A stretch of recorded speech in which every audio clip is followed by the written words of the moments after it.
फार फार तर एखादा क्षण. ऍक्च्युअल कोमात जायच्या आधी तिने मला विचारलं होतं की तुम्हीच मला वाचवलं का, आणि मी हो सांगितलं होतं. माझं नाव सांगितलं तिला, अभिजित म्हणून.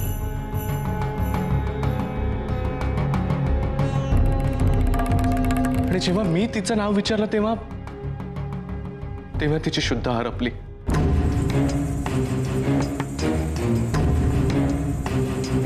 त्यामुळे आता तिला तेवढंच आठवतंय जेवढं कोमात जायच्या आधी आमचं बोलणं झालं होतं.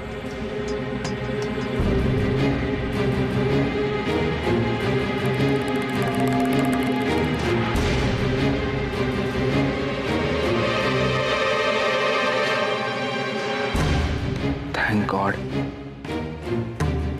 म्हणजे हिला मी कोण आहे हे लक्षात नाहीये. Good, that's very good. Abhi, अरे गेलं वर्षभर तू तिची काळजी घेत होतास. 4-5 महिने झाल्यात आपण बरोबर आहोत. तू एकदा जरी मला असं सांगितलं असतं की अशी एखादी मुलगी आहे. आणि शमिका, एक मिनिट. तुला सांगावं असं खूपदा वाटलं मला. माझ्या घरच्यांनाही अजून माहिती नाहीये. मला एवढंच वाटत होतं की हे सगळं सांगितल्यानंतर तुला काय वाटेल, तू काय विचार करशील माझ्याबद्दल. असं वाटलं की तुला वाटेल की कोण कुठली मुलगी, मी का काळजी घेतो याची. तरी सुद्धा मी एकदा धाडस केलं. तुला आठवतंय, मी एकदा तुला म्हणालो होतो की आपल्याला एका खास ठिकाणी जायचंय, आणि तिथे गेल्यानंतर आपण रुपाली आणि धवल बरोबर कॉफी प्यायला गेलो होतो. ते मी ऍक्च्युअली तुला हिला भेटवण्यासाठी घेऊन चाललो होतो. पण तिथे गेल्यानंतर मला कळलं की हिला डिस्चार्ज दिलाय. आणि तो मिळवला होता या अंजलीने, राईट?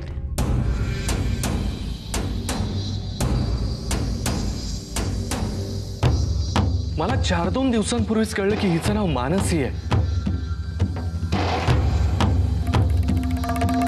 आणि ती कुठल्या तरी अंजली नावाच्या बाईंकडे राहते. तुम्हीच का त्या? मी फोनही केला होता तुम्हाला, आपणच बोललो का? अभि, त्यावेळेला मी तिथेच होते यांच्या बाजूला, म्हणून तर मला हे सगळं कळलं की अभिजितनी आशूला वाचवलं. हॉस्पिटलचं सगळं त्यांनीच तर पाहिलं. अभि, दिस इज अनबिलिव्हेबल रे. तू शमिकाला वाचवलंस, तू रियाला वाचवलंस, काल परवा तू मला देखील वाचवलंस. You are just a super hero for us. Abhijit, तू गेले 1 वर्ष तिला भेटत होतास. एकदा तरी सांगायचं यार. एनिवेज, जे झालं ते चांगलंच झालं, राईट आशू? मी तुम्हाला ओळखत नाही. अभिजित, तू पण सामील आहेस? काय चालू आहे? मी कोण आहे?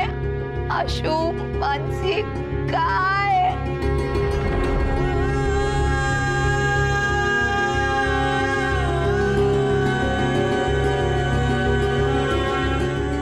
आशुदी,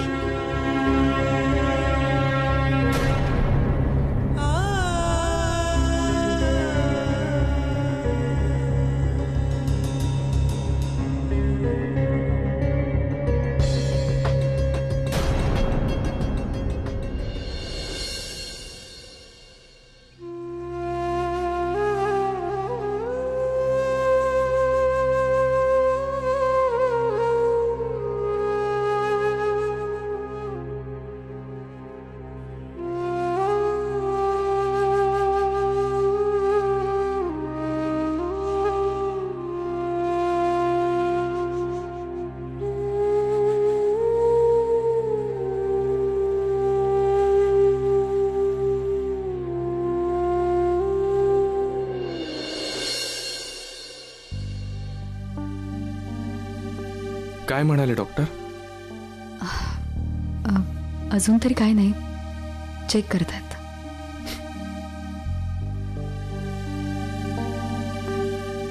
अभि,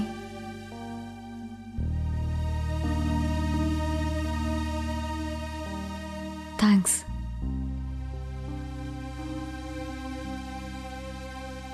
तुझा कधी नशिबावर विश्वास नव्हता फारसा, हो ना? पण माझा आहे. आणि आज जे काय घडलं तो फक्त योगायोग होता असं मानायला माझं मन अजिबात तयार नाहीये. तुला माहितीये, मला नेहमी वाटतं त्या तिथे तारांच्याही पलीकडे ना कुणीतरी आपल्यासाठी काहीतरी लिहून ठेवत असतं. आपण ते कधीच वाचू शकत नाही, पण त्यांनी जसं लिहून ठेवलंय ना, अगदी तसंच घडत जातं आपल्या आयुष्यात.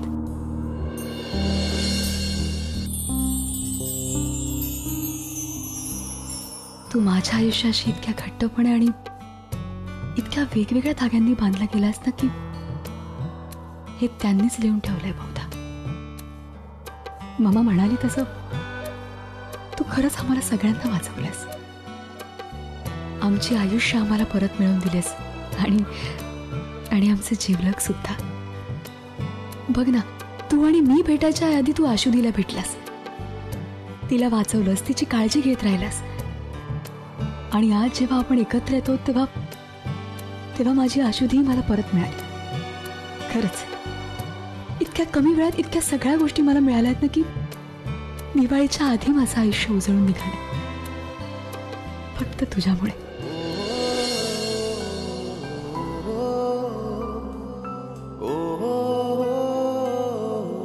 काही गोष्टी घडायच्या तेव्हाच घडतात शमिका, पण तरी सुद्धा आपली माणसं आपल्यापासून दूर का निघून जातात?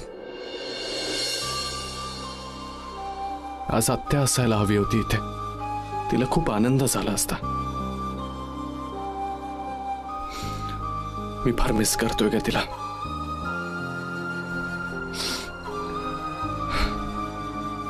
आज आपण देवळात जाऊयात. तू तिथे बाप्पाला थँक्स म्हण आणि मलाही त्याला विचारायचंय तो असं का वागला. मी देवाला सांगणार आहे माझ्या आशुधीची मेमरी लवकर परत येऊ दे, कारण अजून एक खूप महत्वाची गोष्ट जाणून घ्यायची आहे मला. काय? तो मुलगा कोण होता ज्याच्या प्रेमाखातर तिने स्वतःचा जीव देण्याचा प्रयत्न केला? काय म्हणजे तो ऍक्सिडेंट नव्हता, आत्महत्या होती?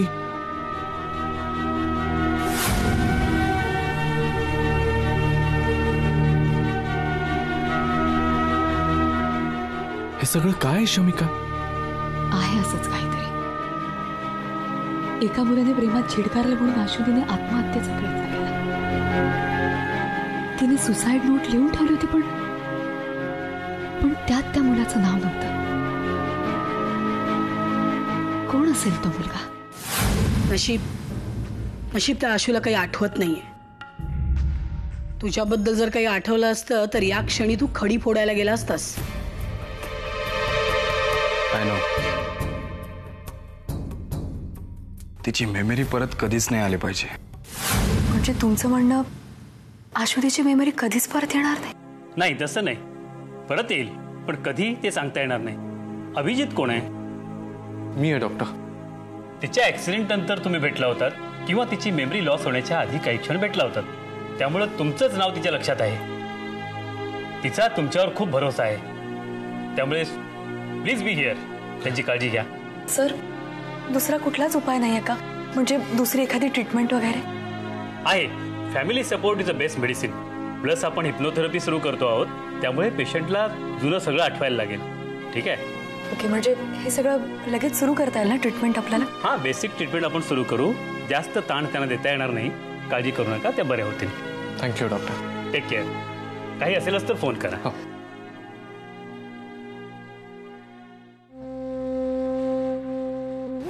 तुझं नाव आशूच आहे, मानसी नाही. आशुधी, तू आम्हाला ओळखत नाहीस का? हे असं काय बोलतेस तू? आशूला ऍक्सिडेंटच्या आधीचं काहीच आठवत नाही. मानसी माझी मुलगी होती आणि ती गेलीये. बेटा, तू मानसी नाही, आशू आहेस. आणि हीच तुझी खरी फॅमिली.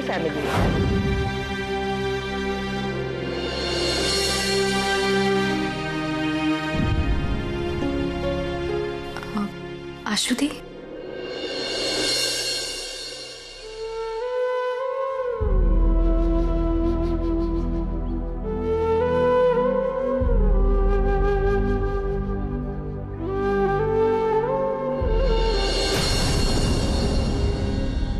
अभिजित,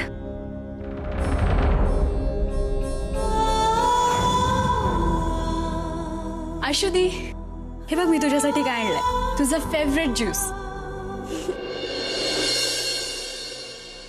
आशुदी, चल आत चल, चल.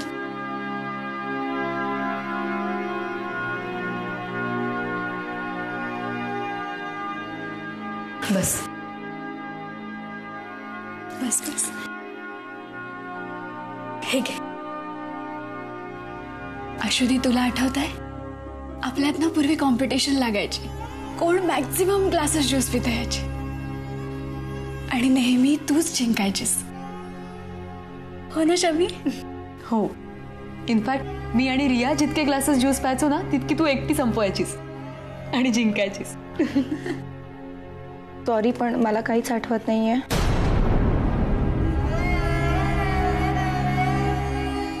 आशू, आम्हाला कल्पना आहे की हे तुला सगळं किती विचित्र वाटत असेल. आम्हाला सगळ्यांनाच कळतंय. कोणालाच काही कळत नाहीये आणि मला वाटत नाही कोणाला काही कळत असेल, कारण माझा कोणावरच विश्वास नाहीये. रादर अंजलीने चीट केल्यापासून माझा विश्वास उडालाय. तुझा माझ्यावर विश्वास आहे ना?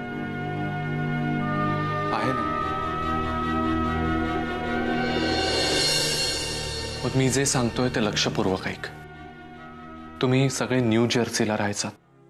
सँडी आंटी म्हणजे संध्या या तुझ्या आई, रिया आणि शमिका तुझ्या बहिणी, आणि माई तुमच्या केअरटेकर. म्हणजे तसं फक्त म्हणायला केअरटेकर, पण आजींहूनही खूप जवळ अशा त्या. आशू, हे सगळं तुझं कुटुंब आहे आणि हे सगळे लोक फक्त तुला शोधण्यासाठी भारतात आले होते. अनफॉर्च्युनेटली तू नाही सापडलीस त्यांना. पण आशू, हे बघ, मला कळतंय की हे तुला एखाद्या गोष्टीसारखं वाटत असेल, म्हणजे वेगवेगळ्या माणसांकडून वेगवेगळ्या स्टोरीज. पण मी सांगतोय ही गोष्ट खरी आहे. तू खूप नशीबवान आहेस. तुझ्या बाबतीत जो काही ऍक्सिडेंट झाला त्यामुळे तुझी स्मृती गेली होती, म्हणून तुला हे आठवत नाहीये. पण आता तू तुझ्या लोकांमध्ये परत आली आहेस. You are really lucky for this comeback. Ashu, एक लक्षात ठेव, तुझं आयुष्य पुन्हा नॉर्मल व्हावं म्हणून आम्ही सगळे प्रयत्न करतोय. पण प्रयत्न दोन्ही बाजूने हवेत ना. तुला तुझ्या माणसांमध्ये परत यायचं आहे ना. सगळे वाट बघतायत, त्यामुळे प्रयत्न तुझ्या बाजूने होऊ दे थोडेसे. ओके, बस आता आराम कर. तुला काही लागलं तरी आम्हाला हाक मार. आम्ही सगळे इथेच आहोत. रिया आहे, शमिका आहे. ओके शमिका, निघायचं?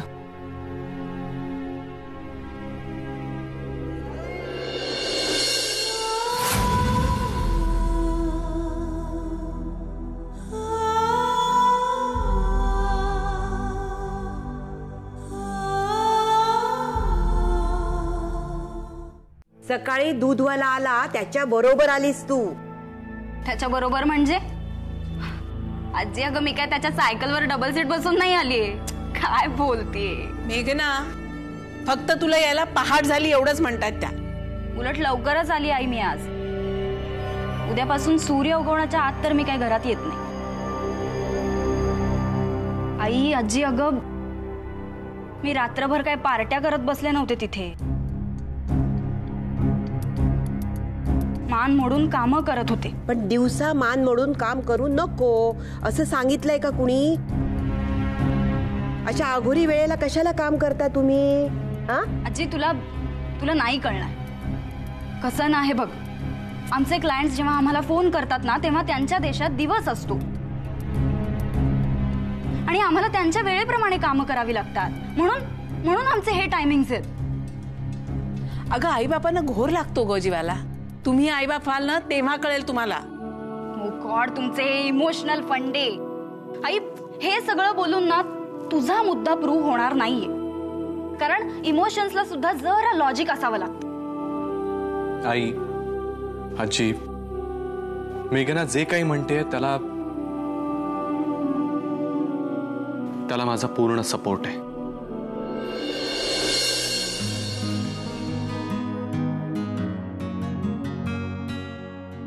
काय झालं? इशू फक्त टायमिंगचाच आहे ना? पण आपणच आपल्या माणसाला सपोर्ट नाही केला तर मग कोणी करायचा? अभि, अरे तिच्यावर विश्वास नाही असं नाही म्हणत आहे आम्ही.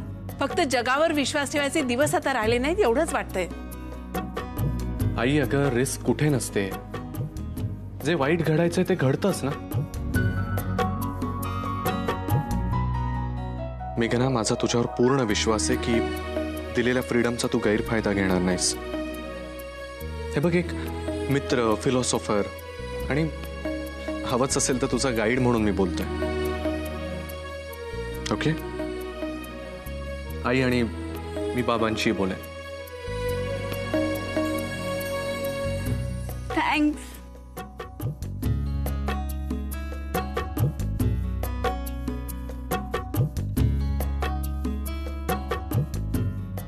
चल जा पटकन. आता काय बोलणंच खुंटलं. अभि, अरे कशाला पाठीशी घालतोयस तिला? आई, मी पाठीशी नाही घालत आहे तिला. तिला पुढे आणतोय. हे बघ, मी हे सगळं का करतोय एकदा प्लीज समजावून घ्या. मेघनाला खूप काही करायचं असतं पण आपल्या घरात राहून, आपल्या बरोबर राहून तिला नाही करता येत. आणि इतकी वर्ष आपण तिला लिंबू टिंबूच समजत आलोय. त्यामुळे आता मोठं झाल्यावर तिला असं सारखं मला काहीतरी करून दाखवायचं आहे, मी सुद्धा कोणीतरी आहे, मी सुद्धा कमवून दाखवू शकते असं वाटायला लागलंय. मग अशा परिस्थितीमध्ये आपण तिला सपोर्ट करायचा की विरोध करून तिला अजून बंडखोर बनवायचं?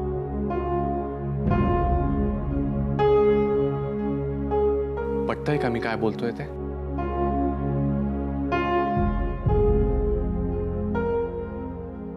आता पटवून घ्यावंच लागणार. रात्रीचा दिवस करून कामं केली जातात हे पूर्वी ऐकलं होतं. आता खरोखरच असं घडायला लागले. आई, तू बाबांशी सुद्धा बोल एकदा प्लीज. तू पण समजव त्यांना. म्हणजे पुन्हा मीच बोलायचं बाबांशी? हो, आईचंच काम ना ते. आणि आता तर म्हणालास रे मी बोलतो बाबांशी. मग अगं हो, मी बोलेनच, पण बरं ते राहू द्या. चला, आज सारेगमपला जायचं आहे ना? तयार व्हा पटकन.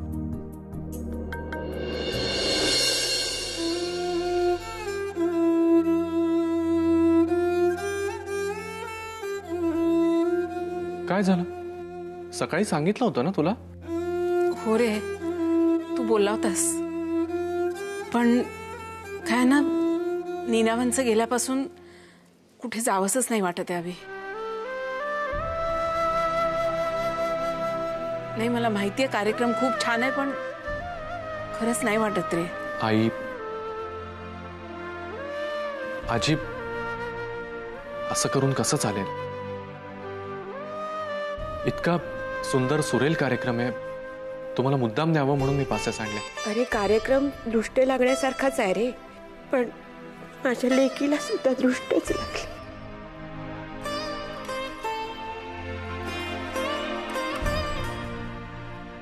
मला नाही येवत बाबा. आजी, आत्या गेल्याचं दुःख मलाही आहे, पण त्याच विचारांमध्ये किती दिवस कुढत राहायचं आपण? ते आत्याला तरी आवडेल का? प्लीज याच्यातून बाहेर पडा. थोडंसं स्वतःला दुसरीकडे रमवूयात ना आपण. आजी, चला लवकर तयार व्हा. मस्तपैकी तयार होऊन जाऊयात. मी टॅक्सीचं काय ते बघतो. ओके, ठीक आहे. चला पटकन.